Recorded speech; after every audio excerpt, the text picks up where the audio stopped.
Heavenly Father, I thank you that you are good and that you love us and that you are a good God. I thank you that you've created us with reason and intellect and the desire to communicate to one another. I thank you for everyone here, and I pray that you bless them in this time. Amen.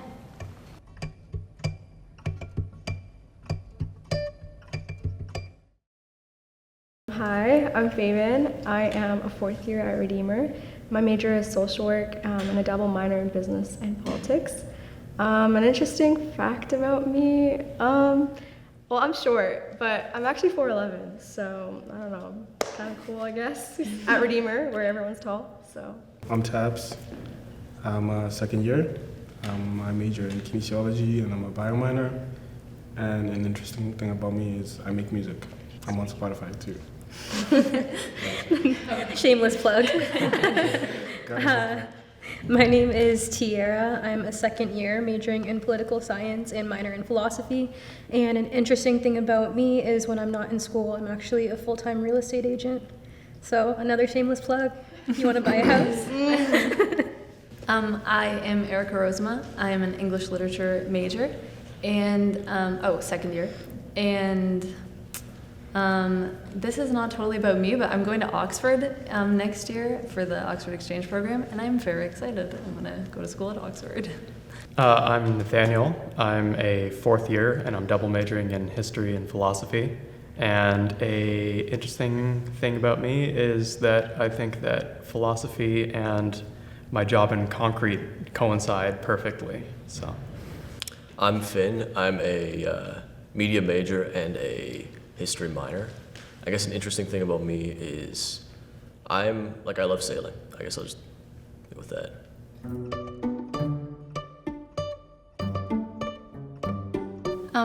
Yeah, I think a lot of times I've noticed that people often don't actually listen to other people's opinions when they're having discussions.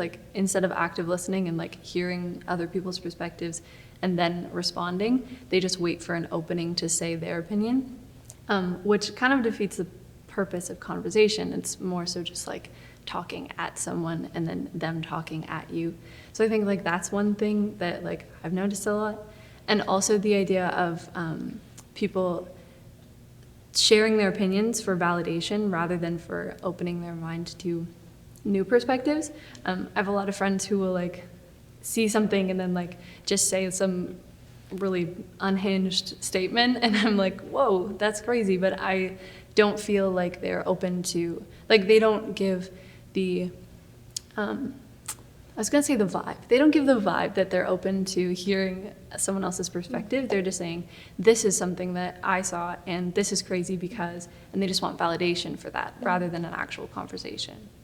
Yeah, people don't want their minds changed. People just don't want to hear what other people have to say. Everyone thinks they're right. No one's really grown up or been taught the mindset of being open to new cultures. I'm an international student. So coming here, I have to be naturally open to understand other people's cultures. And you come here and there's people that just don't get it. You don't know where I'm from. You don't know what I've been through.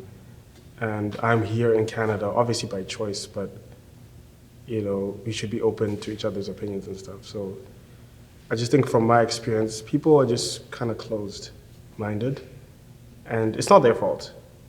It's systemic. You're just not taught in school from an early age to be receptive to things like that. The education system, I feel like it doesn't allow you to see things beyond what's in front of you, which is fine. So I don't blame people. I kind of it is what it is. It's not your fault. Yeah, so the first word that comes to mind when you asked your question was just the word bias. I think that no matter what side you stand on, I think we all hold one. And it's hard to look past that when you're really in a frame of mind or a mentality of believing something so strongly. You don't recognize it as a subjective truth. It really is just the truth to you. And I think that it's a humbling thing to be able to look at someone or hear someone and say, hey, maybe you're right. So I think that the struggle in conversation is that it's difficult to humble yourself, and it's difficult to enter a circle humbly and say, I might not be right. So I think that's kind of a barrier to entry when we sit in these circles, is that we all hold an opinion, but I think that it's very important to be able to humble ourselves and say, even though I have this opinion, even though I've always held this opinion, it very well might not be right. For me, when I kind of have conversations where I do strongly believe something, I still try and keep in mind that there is somebody else holds a different opinion, and if they have logical reasoning as to why they do, I very well might be wrong. But I think that that's not a natural thing. That's something that I'm very aware of, and I try and always be self-aware, but I don't think that naturally any of us are fully willing to humble ourselves and say, I might very well be wrong. Yeah, I mean, I echo all of those things. But I think one practical thing I've noticed when I have conversations with people is it's a lot easier to have a conversation or a dialogue with someone when you present yourself as open, even if you disagree with them. So being an approachable person, I guess, to a certain extent, to interact with someone on a human level, even though you're disagreeing with each other, is really important, because then you can both commonly work on the same project together. I think from my perspective, being in social work for these last 4 years, we talk about empathy a lot. And so I think empathy is so important. I think you guys have touched on that. It's really important to recognize the other person's perspective and to really put yourself in the same spot, and just to see why they think that. But I also think it really matters what you guys are disagreeing on. I think for a lot of things, people can have different opinions, and that's okay. But I think the area where I don't compromise is faith, right? I really am very much this is what I believe in. It's the way, the truth, and the life, right? So I think different conversations are going to be different, where you can compromise and actually change your mindset because you're open to hearing.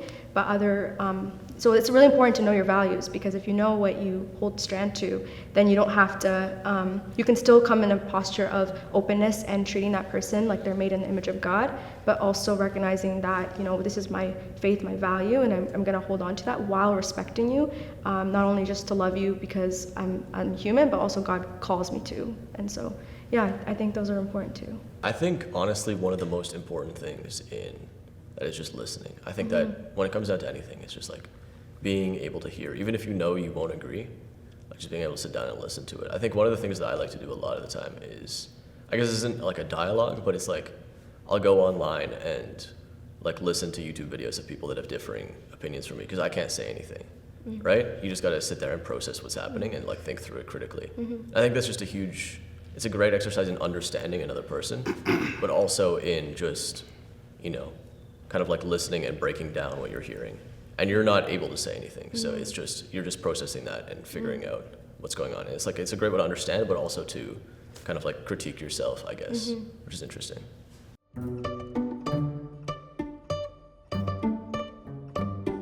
I'm a big advocate for targeting things at their root cause. And again, why I don't blame people for the way they act is because we don't choose our parents. I mean, we have free will, and largely extent we have our own choices, but some of these things, it's if you fixed it at the root of the problem, it would be better outcomes.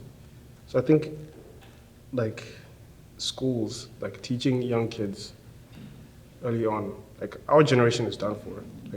Highly unlikely you're going to change a 20-year-old's mind or a 50-year-old. It's not happening.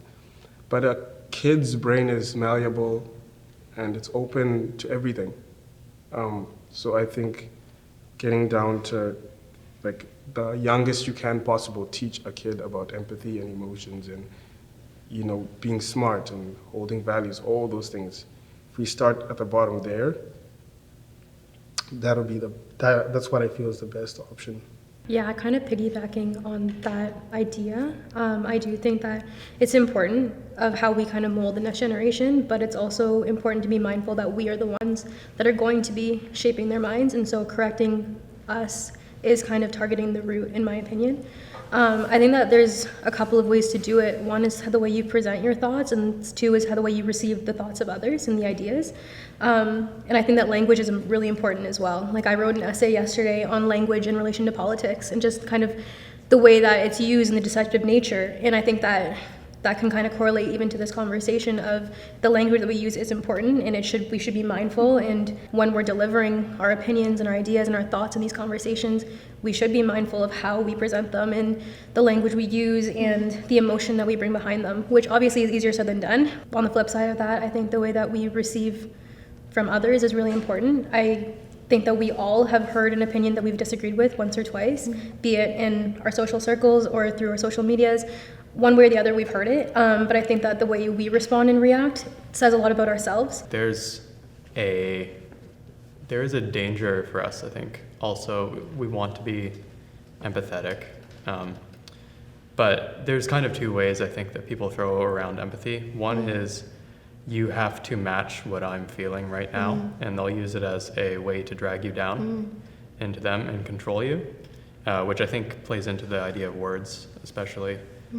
Words as power, because that's a kind of prevailing attitude for a lot of people.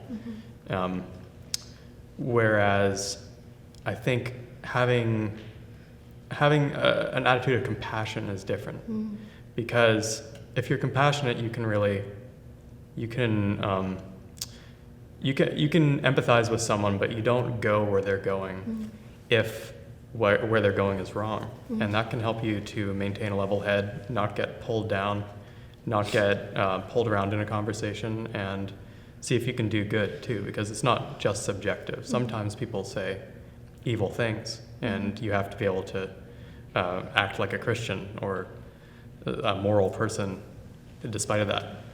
I feel like I'm just gonna echo what some people have said already. Like humbling yourself is a huge thing, and just like actually paying attention to what the other person is saying and like listening, and like just taking a moment, even though like setting your emotions aside for a minute and just like listening to the like facts that they're saying, or like just their statements and their opinions, and those are like very important to them. And if you can see their emotion coming through, it's very easy to like get emotional back. And once you're both being emotional, it's not a dialogue anymore. You don't hear words, you hear emotion. And once you're hearing like those extremes, then I feel like from my experience, then people don't hear my words when I'm like, if I raise my voice or if I like scoff or something like that. Nobody cares what I have to say anymore. And I don't care what other people have to say anymore if they are demeaning me. So I think like just like mutual respect and like understanding that like this person matters and their opinion matters, and like this individual has lived a life and has come to these conclusions for a reason, and like to respect that and not just take it as like you're wrong because you don't have my opinion. Yeah, I guess this is sort of relates, but like the idea of, I guess we can't control other people. We can't control whether other people are going to listen, whether other people are going to be empathetic. That's out of our thing. Like, you know, as Tab said, we can like train kids or whatever, but even to that, like the place that they grew up, the family they grew up in.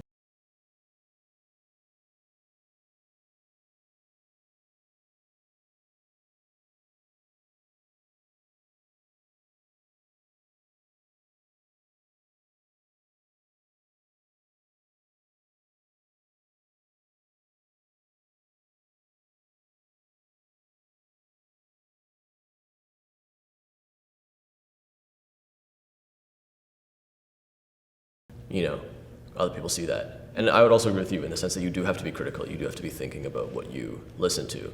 But if people know that you're for them, they're going to want to know why. And I think that's a great thing for that. So if you're listening and people are like, okay, you understand, then they're going to be much more open to listening themselves, I would say. So yeah, it goes back to what you said about compassion.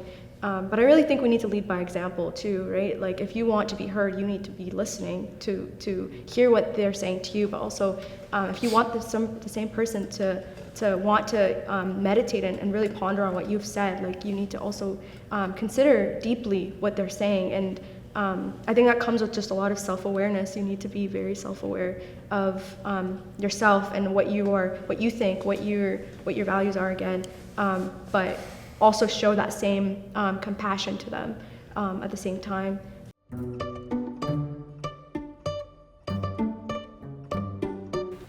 Yeah, what is equality? My first thought, unfortunately, was impossible. I know that that's pessimistic, and like as a Christian, I don't concede to that, or believe that just because we are sinful and broken, and I don't think that we'll be able to achieve perfect equality. I think that like we're called to strive for perfection, even though we won't be able to achieve it. It's International Women's Day when we're recording this, which I thought was cool. I'm reminded of this one Dove commercial that I don't know if everyone's seen, but it's like they asked like adolescents, like, can you show me how you would like run like a girl, or laugh like a girl, or something like that. And then they asked young girls, and this is going back to what Taps was saying. Then they asked young girls to come in. Well, the adolescents like would like do girly things, like even that's a loaded statement, but like they would act in a way that's sort of seemed demeaning to women. And then they got younger children to come in and ask the same things, like run like a girl. And one girl said, well, she was asked what that means to her, and the little girl said, well, it means run as fast as you can and like do your absolute best. We think that these things are like what a girl is like, or like what this person is going to be like, even though like that's not an actual like genuine perspective on like a person or like the way that they are. And this seems convoluted, but like in this sense, in the idea of equality, why is it that doing something like a girl would be demeaning? And I think that like equality would have to be mutual respect and an understanding of the valid perspectives and opinions of all people. People talk about equity versus equality a lot, and how like equality might mean like, oh, everyone gets the same treatment, but equity is more so, from my perspective, correct me if I'm wrong, equity would be more like treating people in a way that recognizes their circumstances and the consequences of those circumstances, and tries to adapt those, adapt treatment to bring people to a community sort of like equal value, recognizing the things that have been taken from them previously. I don't think there's a straight answer for this, because yeah, there's so many branches, and within equality, there's equality, and within that, there's more equality. I mean, I think it's a very hard to define term, but how I see it is we're all different, and that's what makes the world beautiful, is the fact that we're all different. And people want to make it seem like being different is wrong, but that's not the case. A lot of us have different gifts and talents and look different and see things differently for a reason. And so in the sense of equality, you want to make sure everyone is treated with respect in their differentness. For example, I'm black, right, and you're white, and we're not the same, right? But within your whiteness, you need to be treated with respect, and within my blackness, I need to be treated with respect. Not necessarily that, okay, we're on the same playing field, because we're not. We're different. We're all like built with different skills. Some people are better at things than other people, and that's just how it is. And I can't treat you the same way because someone's naturally gifted more than you, you know? You're gifted in another sense, and we'll treat you equally in that sense. So equity over equality, because if we treat everyone the same, some people who are naturally gifted at something else get ahead over the people that are not as gifted. And if I treat you right in the sense of the way you are in your talents, so if you're better at this, you're lesser than this, I give you more of the thing that you're less than, and I give you less than the thing that you're more good at, and give someone else, That's my equality for me, is we're not all the same. That's facts. We're not the same. We can't be treated like we're the same because we're not the same. But we can be treated equally in our differences, if that makes sense. Well, before coming here, it's funny, I sat with a few of my friends and I said, guys, they want me to talk about equality. What is it? What do you think it is? And one person that I was sitting with said, I don't really know if it exists. And I said I would agree. And we kind of went back and forth and we came to this conclusion. We said equality is equal opportunity but based on one's merit. So we don't think that everyone should be given the same thing, or I got distracted. But we basically said that equality was being afforded the same opportunities, but it doesn't mean just freely giving because somebody doesn't have, if that makes sense. I don't think that equality looks the same for every person, and I think that there are definitely different branches of it, and it's complex and it's hard to define in 2 minutes. But I think a good start would be doing our best to open opportunities to everyone, and then they can do with that which they please, but at least have it there as an option. Yeah, I really like what everyone has been saying. The way that I think about it in terms of, I think when people have been saying equity, I generally think of justice in terms of what is justice? Like, do you treat people differently, or do you treat them according to, I would say, their nature or the way that they essentially are? So I like that everyone said people are different. That's a real thing. There's real distinctions out there. And then you have to start thinking about if the distinctions are essential distinctions or if they're not as important. And then you also have to take into account the fact that we do have, I think, 2 types of inequality, sort of to reverse it or to turn it into a negative. You have an inequality that really isn't that bad, where people are naturally gifted. If we were to say that everyone having different levels of gifts and talents was a bad thing, that would be, I would say, envy, and envy is not a good thing for society at all. But then there's also inequality on the base of how people, I guess like a derivation of talent, or they don't seem to be as good at certain things that most people are. You take someone in poverty because they are lazy or something. So you have an inequality there. And I think justice is raising people up in terms of their talents and stuff. But it's also trying to keep the other kind of inequality at bay to a certain extent and try to erase it without hurting other people, because then there's a whole bunch of different parties in play. So I think the first thing I thought of when I read that was, okay, like by what context am I gonna think about it? And so the Bible verse, I feel like it was the Holy Spirit, but it was the Bible verse of there's no Jew or Gentile, there's no male or female. And so just from that, like obviously God created us differently. He gave us all different gifts, and which is, again, there's so much beauty in that, and I love that. But I also think, like, because of sin, obviously, that we're not good at giving people equal opportunities or equal pathways to things. So I think equality really is allowing people to be able to have the means and the opportunities to really be the person that God's created them to be.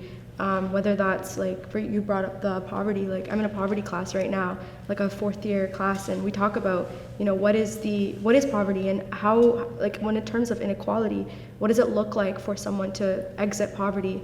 And part of that is allowing people to have the opportunities, the pathways to, not just systematically with social welfare and all these things.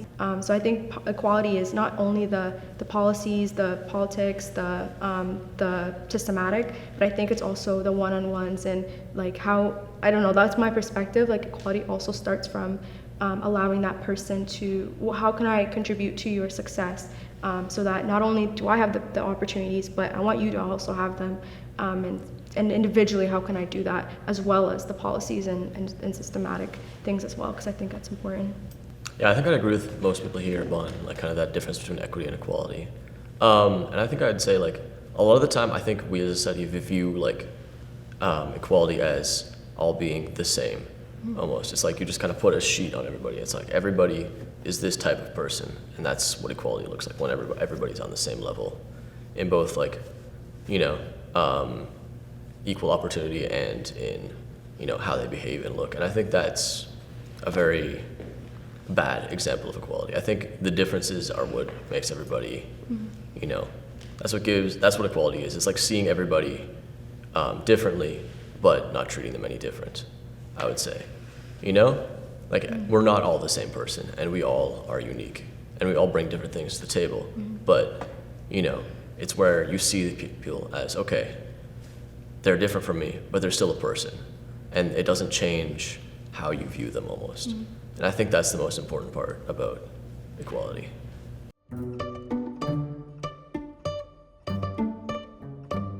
So what I had in mind was, so personally, I actually come from a couple of generations of families where the father, you know, was in a traditional father role, but he slacked off, and so there's a lot of poverty there. Sort of like, you know, your, to stereotype, because I can, your Appalachian, like hillbillies kind of thing. And I think, I've done a lot of thinking about that. You could be angry that that's where you are in life from your perspective, but I think that goes back to the envy thing. So it's my job to treat myself justly, which is reverse it, like get going. But then there's the other side where, say you're on the outside of that. So I have a lot of sympathy for someone who's in that kind of position. But they are, let's say that they are also contributing to that sort of effect. There's a certain aspect to where it's their fault, and they're going to be put behind by their own mistakes. And I think that if it were a perfect world, you could help them out in every case. But sometimes in order to help them out, you have to make other people pay for what they're doing. And so I think that's what I meant. Like, some people are sort of deficient in character. And that's not a good thing. We should be trying to work towards that. But you also don't want to be unjust to other people in the same case, right? Like, so you have to, in some cases, let them be there for a little while. I don't know. I think there is some level of, like, you know, if someone is deficient in character, it's like there is a level of just hit rock bottom. Like, I don't like changing unless, like, I'm a very stubborn person, so I'll continue on my path until something terrible happens to me. Yeah, same. Right? So I think that's a large part of it. It's just like you do have to just feel the consequences of your own actions and take responsibility for that. Like, there's things that I've done that have made my life much more difficult today. And I think just working out of that and being like, yeah, that's my fault, I did that. Now I need to work out of that. And I think that's a huge part of it. But I think also there's just, some people have different strengths and weaknesses. And I think sometimes we can just assume some things are, oh, this person's lazy, but it could be something completely different. So I think there is a little more nuance to that as well. Yeah, Yeah. for sure.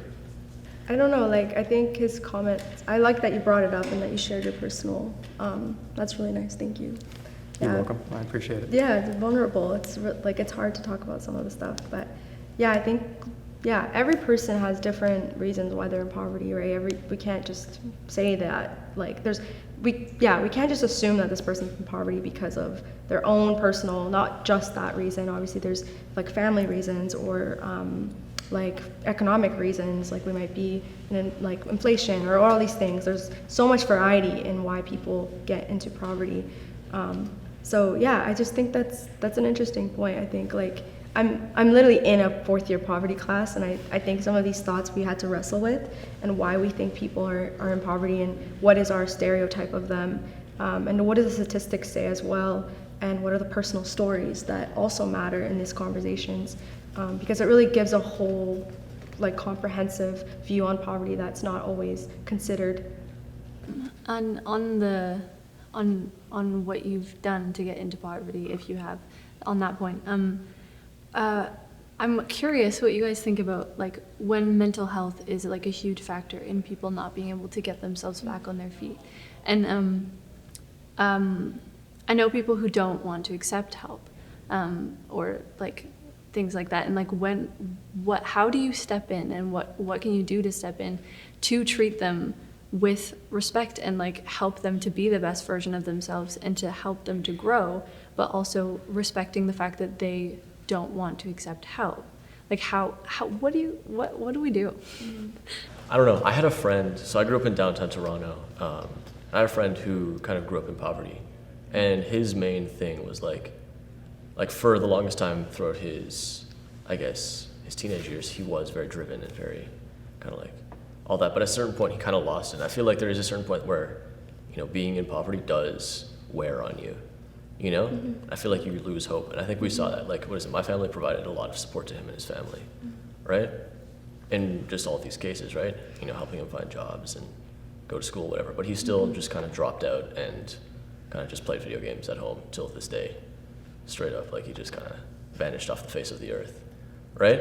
And I think, and I think that is just an example of like, I think it can just wear on you. I think there is a certain level of like hopelessness that can set in, especially when like such a developmental stage, where it's like, okay, I don't see my life going anywhere else, so why would I try and make it go there? And I think that's a huge factor. I think there is a little bit of character in there, but I think it's also just, like I said, that mental health. Like, I think you can just get very hopeless in that situation. Yeah. It's such a heavy thing to have to carry, and especially if it's circumstantial. And then if like we talk in psychology class about, some people are like more prone to like mental health issues, which is like so difficult, because how do you help people who are in that situation, especially people who believe that they need to get themselves out of it, and then think that in order to get themselves out of it, they need to not accept help from other people.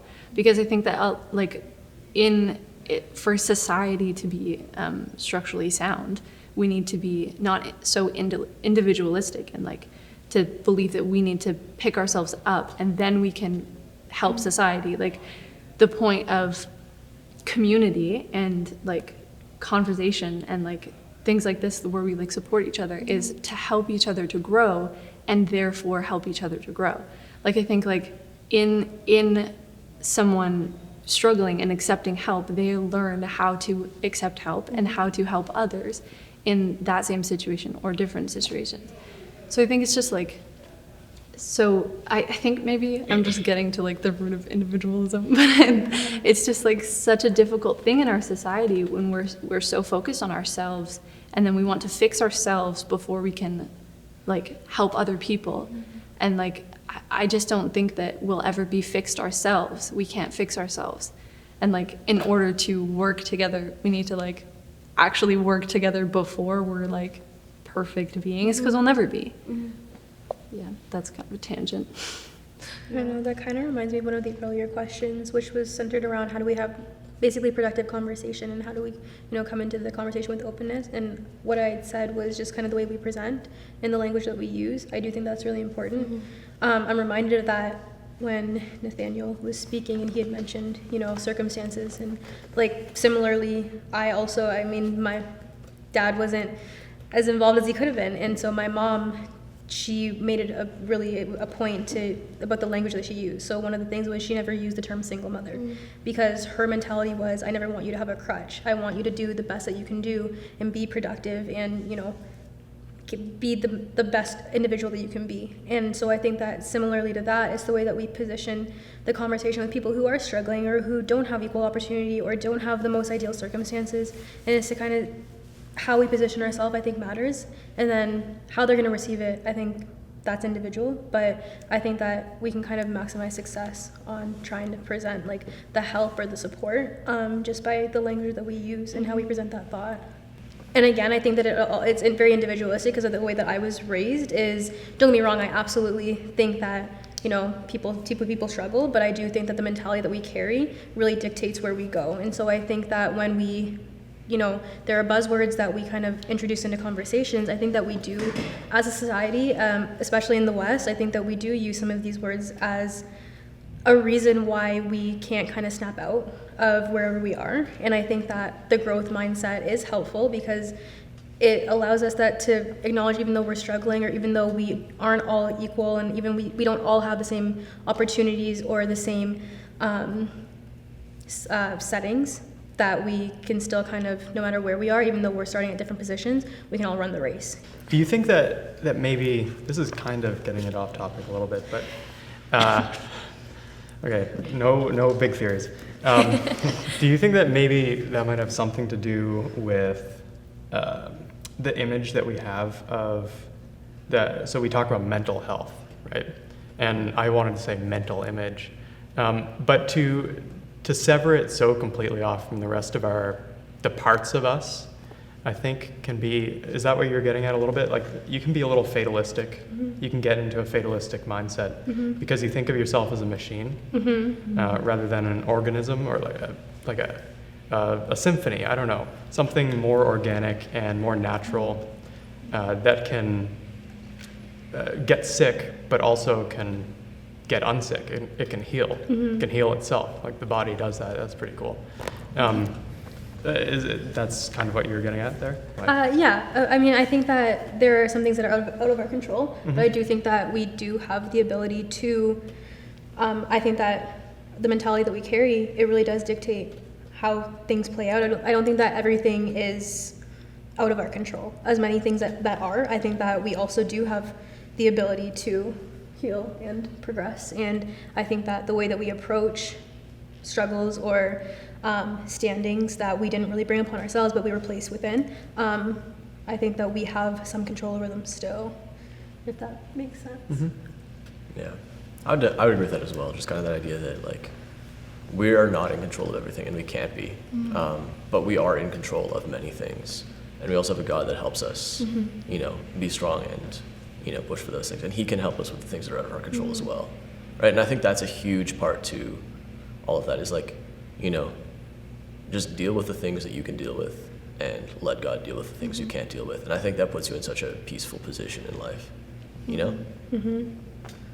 Yeah, I agree. I think because I've dealt with some mental health stuff when I was like years ago, but I remember like people would say, oh, pray about it. And obviously you have this mindset of like, why, like, that's not what I'm gonna do.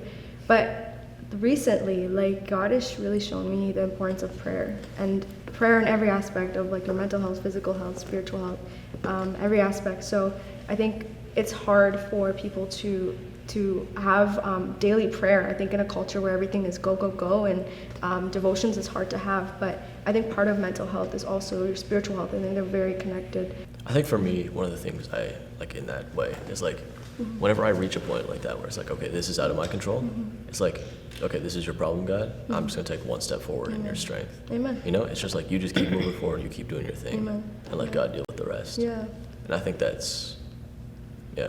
Yeah, it's the command. We're commanded to do that. Why did Jesus teach us how to pray? It's not just for our food. It's not just for the new school year. It's not just for new clothing. Like, it really is also for those moments of darkness. And like, I hope when Redeemer listens to this, like, they're encouraged, because this is so important. Like, because we're talking about poverty, equality, all these things. Like, but the principle is also pray about these things. Pray that there's like God's moving in these areas, in these systems. Because we can talk about this all day, right? But God's moving, and so we want to be part of that, right?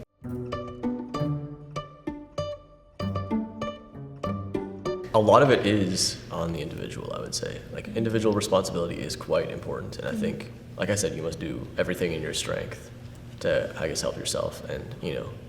But I think there is still a lot of systemic supports that we should have. Like, sometimes people can't move forward. You can get stuck in a place that you can't get yourself out of. You know, and I think that's something we do have to realize. So I don't think it's just like, oh, we shouldn't have any support at all. And I think as a society, we should be supporting other people as well. Like, I don't think it's someone else's job to deal with that. Like, I guess that comes back to personal responsibility, but I think we should be on the ground dealing with it as well. Like I said, I don't think everybody, but a system can't solve everything, right? Like, you can have government supports and you can have a government system, but it's a very impersonal and mechanical machine. It gets like bogged down in bureaucracy and whatever, right? It's not going to work in every case. And I think in that sense, the community has to come together, and I think that's where the church comes in. You know, the church should be there to help support and help other people. Because, like I said, we can't do everything by ourselves, and I think that's another reason that we need God as well. It's like He comes in and helps us with that, and then we can help others with that strength. I think too, in social work, we always talk about like the micro, meso, and macro level, and just how important the micro level is to get to the macro. Like, I love community work, I love development, international development, I love that.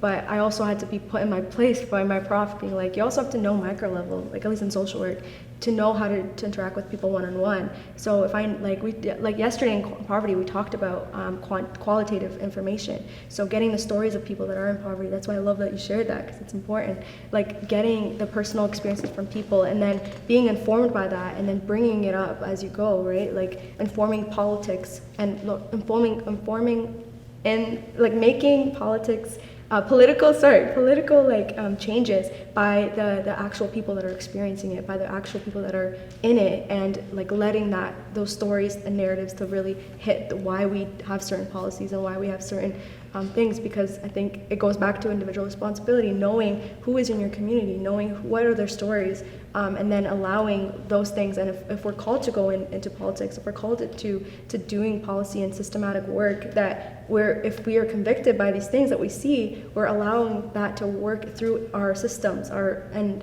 hopefully that there's like a radical change, because things like the welfare system is broken. So we need people that love people and love their stories and see that and want to change that.